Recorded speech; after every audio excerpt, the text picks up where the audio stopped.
असं की मी सगळ्याच बूथला भेट देतोय आणि सगळीकडे चांगल्या पद्धतीने मतदान झालंय। काही मतदान केंद्र वगळता अतिशय शांततेच्या पद्धतीने मतदान झालंय, पण जे मतदान केंद्रावर गोंधळ झाला असं आमच्या निदर्शनास आलं त्याची आम्ही आज रितसर निवडणूक आयोगाकडे तक्रार करणार आहोत।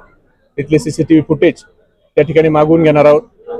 आज लोकशाहीमध्ये प्रत्येक मतदाराला स्वतंत्रपणाने मतदान करायचा अधिकार आहे, पण आता बऱ्याच ठिकाणी असं दिसतंय की विरोधकाच्या पायाखालची आता वाळू सरकलेली आहे। पैसे पाणी खर्च करून सगळं खर्च करून आपला पराभव हा समोर त्या ठिकाणी दिसायला लागलेला आहे। त्यामुळे असे प्रकार काही ठिकाणी घडलेले आहेत, त्याची रितसर आम्ही निवडणूक आयोगाकडे तक्रार करू।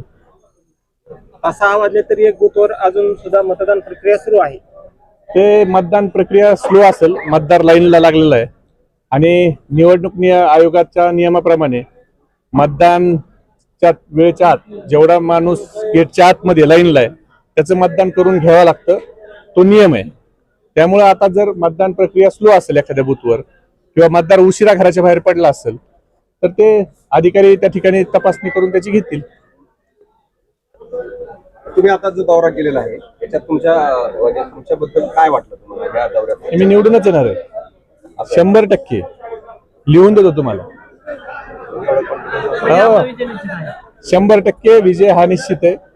विजय आमचा कोणीही रोखू शकत नाही आणि 100% हा विजय होणार आहे। कुटुंबातल्या मुलावर एवढ्या कमी वेळात विश्वास ठेवून त्या ठिकाणी मतदारांनी मोठ्या प्रमाणात मतदान केलं, त्याबद्दल मी सर्व मतदाराचे आष्टी विधानसभा मतदारसंघातील आभार मानतो। धन्यवाद। होते राष्ट्रवादी काँग्रेस शरदचंद्र पवार गटाचे उमेदवार महबूबाई शेख ज्यांनी आपल्याशी बोलताना विश्वास दाखवला की 100% मी निवडणूक जिंकणार।